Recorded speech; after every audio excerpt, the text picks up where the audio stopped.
Groet julle vanoggend in die wonderlike naam van Jesus en dankie weer eens vir die voorreg wat julle vir my gee om net 'n bietjie God se woord met julle te deel en veral op hierdie Sondag, nee. Hierdie Sondag waar ons in 'n heilige week instap. Ons stap vandag is gekenmerk as Palm Sunday, Palm Sondag. Die dag wanneer Jesus in Jerusalem ingekom het op 'n donkie.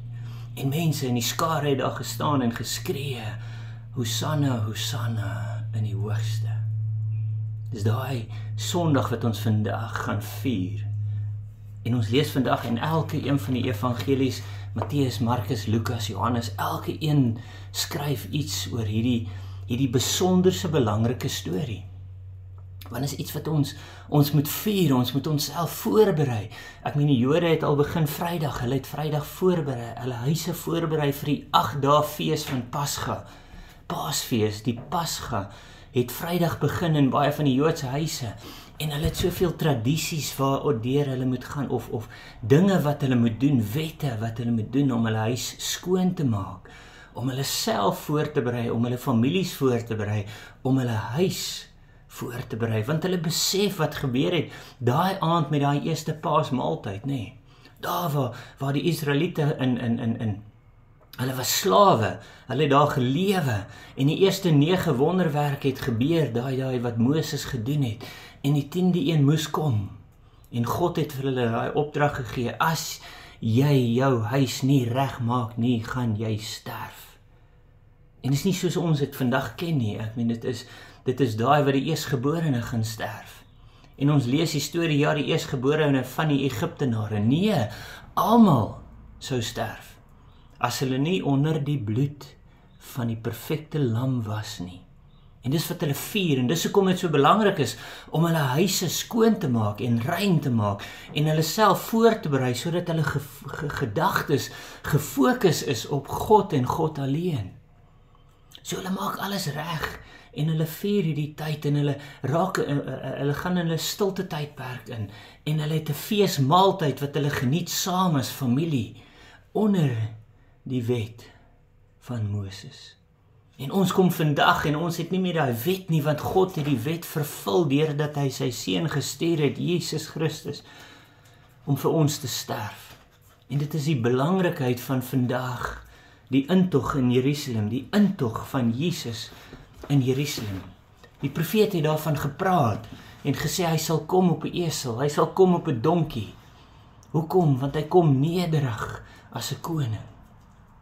En as ons lees, en ek lees dit graag vandag net 'n kort deel hierso, en toe, Lukas 19, as jy wil self later hierso lees, maar gaan net nie so een stapie vooraf gaan, Lukas 19 vers 29, en toe hy naby Betanië, Betfage, en Betanië kom, by die berg van die Olyfberg genoem word, het hy 2 van sy disippels uitgestuur en gesê: gaan in die dorp reg voor julle, en as julle daar inkom, en julle 'n eselsvul vind, wat vasgemaak is, waar geen mens ooit op gesit het nie, maak hom los en bring hom. En as iemand vra, dan moet jy vir hulle sê, die koning het julle gestuur, God, die Here het julle gestuur. Jy gaan aan en hulle het antwoord: die Here het hom nodig. 35, toe bring hulle hom na Jesus toe en hulle lê hulle klere op die vul en laat Jesus daarop sit, en terwyl hy voortgaan, gooi hulle klere op die pad, en toe hulle naby die afdraand van die Olyfberg kom, begin die hele menigte disippels van God met blydskap te prys met groot stem oor al die kragtige dade wat hulle gesien het. En dit is belangrik hierso, want hier kom Jesus en hulle het hierdie pad, die disippels het hierdie journey, 3,5 jaar journey saam met hulle gestap, maar hulle het gesien, hulle was deel van Jesus se binnekring, as ons dit so kan stel. Hulle het gesien wat daar gebeur het, hulle het die wonderwerke gesien, maar hier kom die skare ook, die skare van volgelinge ook, want Jesus het geweet, almal gaan in Jerusalem wees in die tyd. Hoekom? Want hulle weet, dit is die Pasga. Hulle weet, dit is daai feestyd, en hulle het uitgekom, en hulle het gejuig en gejubel, maar kyk hoe belangrik dit is hierso. Hulle het gesoek na die volgende wonderwerk. Hulle het nie gesoek, hulle het nie besef wie in hulle midde was nie. Hulle het gesoek want hulle het hom gevolg. Hoekom? As gevolg van die kragtige dade wat hulle gesien het. Nie dat hulle besef het in hulle gedagtes dat die koninkryk van God is daar. En dan sê Jesus self in hoofstuk 17 dat die koninkryk van God is binne in jou. Hulle het net dit nie besef nie. Hoekom weet ons dit? Want dit is hierdie selfde mense wat 5 dae later, wat het hulle gesing? Kruisig hom, kruisig hom. So hier kom hulle en hulle sien dat God wonderwerke gedoen het en hulle kom na Jesus toe en hulle loof hom omdat hy wonderwerke gedoen het en daar's niks fout daarmee nie, maar ons soek iets meer as net die wonderwerke. Ons soek die koninkryk van God en wat sê Jesus self in hoofstuk 17 en ek het dit al voorheen met julle gedeel. Dit is daar waar Jesus vir hulle sê, julle gaan soek en sê, kyk daar is die koninkryk van God en daar is die koninkryk van God. Maar besef julle nie dat die koninkryk van God binne in julle is nie. En dis die hartseer want net daarna en gesê, en net daarna kom Jesus in daai stad en hy kyk oor so Jerusalem en hy ween. En die Engelse sê, he cried, he wept. Hy ween, hoekom? Want die mense verstaan nie waaroor dit gaan nie. Die mense verstaan, dit gaan nie oor die wonderwerke nie. Jesus het besef die mense verstaan tot vandag toe, dat dit gaan nie oor die wonderwerke nie. Ja, dit is 'n byproduct. Dit is iets wat net van nature af gaan gebeur as jy voluit lewe uit die koninkryk van God wat binne in jou is. Hoe belangrik is dit? Hoe wonderlik is dit om te weet? En hoekom anders te? Hoekom? Want kyk hierso net voor hierdie, ek het begin daar so in 29, maar in vers 28 sê dit, en toe hy, Jesus, hierdie dinge gesê het, gaan hy vooruit op weg na Jerusalem. Jesus het soveel keer gepraat oor die feit dat hy moes Jerusalem toe gaan. Hoekom moes hy daarna toe gaan? Want hierdie was die intog. 5 dae later sit hy in die paasmaaltyd saam met sy disippels, die laaste paasmaaltyd, waar een van sy naaste sou hom verraai. Net daarna in die tuin van Getsemane, waar hy bloed gesweet het en uitgeroep het, Here, nie my wil, maar u wil, maar as dit in u wil is, laat hierdie beker van my verbygaan. Hierdie beker, wat was daai beker? Dat hy die sonde van die wêreld op hom sou dra, dat hy die wraak van 'n almagtige God op hom sou voel. En hy bid daar en hy sweet bloed. Daar waar hy verraai is, waar hy gevange geneem is, in Jerusalem ingegaan, en hulle het hom gemartel, en hulle het hom geslaan, en hulle het hom bespot, en hulle het op hom gespoeg, en sy baard uitgeruk, en so hard geslaan, dat hulle sy longe kon sien. Daar waar hy sy kruis moes dra, al die pad op, en hulle hom vasgespyker het aan daai kruis, en hulle het hom daar in die kruis in hy gat laat sak, en toe sy liggaam uitgeroep het, en geskree het, en hy gesê het, vergewe hulle Vader, want hulle weet nie wat hulle doen nie. Jesus het dit geweet. Jesus het dit geweet. En tog sê die woord vir ons, gaan hy vooruit, op weg na dit. Gaan hy vooruit op weg na dit. En dit is belangrik dat jy dit besef, want hierdie Palm Sondag is nie net oor die mooi blare wat gegooi is nie. Is nie mooi die feit dat Jesus op 'n esel, op 'n donkie in Jerusalem ingekom het nie. Die feit dat hy geweet het waarna toe hy op pad was.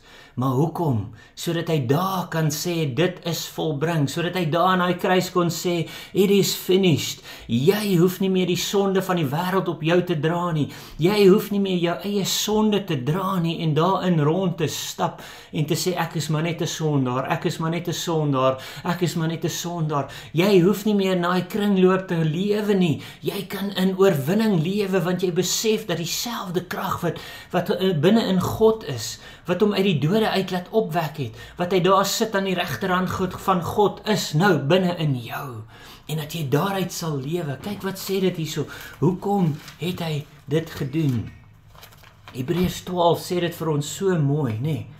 Hy sê, daarom dan, terwyl ons so 'n groot wolk van getuienis, Hebreërs 12 vers 1. Daarom dan, terwyl ons so groot wolk van getuienis rondom ons het, laat ons dan elke las aflê. Lê dit af. Hoekom moet jy dit dra? Jesus het dit klaar aan die kruis vir jou gedra. Jesus het dit daar aan die kruis, het hy vir jou gesê, dit is volbring, jy hoef dit nie meer te dra nie. Hy gaan aan. En die sonde wat ons so maklik omring en met ons volharding die wedloop loop wat voor ons lê. Die oog gefestig op Jesus, die leidsman en voleinder van die geloof. En hier kom daai dingetjie. Jesus het vorentoe beweeg. Jesus het aangehou Jerusalem toe. Jesus het geweet wat daar vir hom lê. Hoekom? Maar en tog het hy nog steeds deurgedruk. En hy sê vir jou vandag, druk deur. Druk deur, want die oorwinning kom. Druk deur, want die oorwinning is al reeds daar. Begin dit uitspreek en uitleef in jou gemoed, in jou verstand, in jou gees, in jou siel, in jou liggaam. Hoekom? Want hierdie woorde is so belangrik dat jy dit besef vandag. Hy sê, wat vir die vreugde, wat vir hom, God voorgehou is, die kruis verdra het, die skande verag het, en aan die regterhand van die troon van God gaan sit het. Hy daar gaan sit. Hoekom het hy gaan sit? Hoekom sal enige iemand gaan sit as die oorwinning nie alreeds daar is nie? Die feit dat hy daar gaan sit het, beteken hy sit in oorwinning. Hy is gekroon as die God wat daar vir jou en vir my oorwin het. Dat ons uit daai oorwinning sal begin lewe. Sê jou sonde eenkant gesit. Hoekom? Want God het dit vir jou gedra. Jou laste wat jy dra, los dit nou. Los dit daar aan die voet van die kruis, want God het dit daar oorwin. En begin in oorwinning lewe. Hoe doen ons dit? Dat ons daai oorwinning sal begin uitspreek. Die Here loof en prys. Want hy is almagtig, hy is God, hy het jou sonde gedra, hy het jou sonde vergewe, en hy sê vir jou vandag, lewe in oorwinning, lewe met die wete, dat die koninkryk van God is binne in jou, en jy hoef nie meer daai houding van te neergedruktheid, daai houding van ek is 'n sonder, daai houding van 'n Jannie Jammergat houding in daaruit te lewe nie, jy kan lewe in daai oorwinning met die wete, my God regeer, my God regeer, my God het sy gees uitgestort en is in my, en is nie meer ek wat lewe nie, maar dis God wat binne in my, deur my, en in my, en uit my lewe, en daarom sal ek in oorwinning stap. Mag jy 'n geseënde week hê, mag jy dit besef wat God vir jou gedoen het, ten volle, mag jy in daai gedagte ingaan hierdie week, om te sê die Paasfees kom, die Pasga is hier, die kruisiging is hier voor ons. Hoekom het God dit gedoen? Sodat jy in oorwinning kan lewe. So lewe in oorwinning.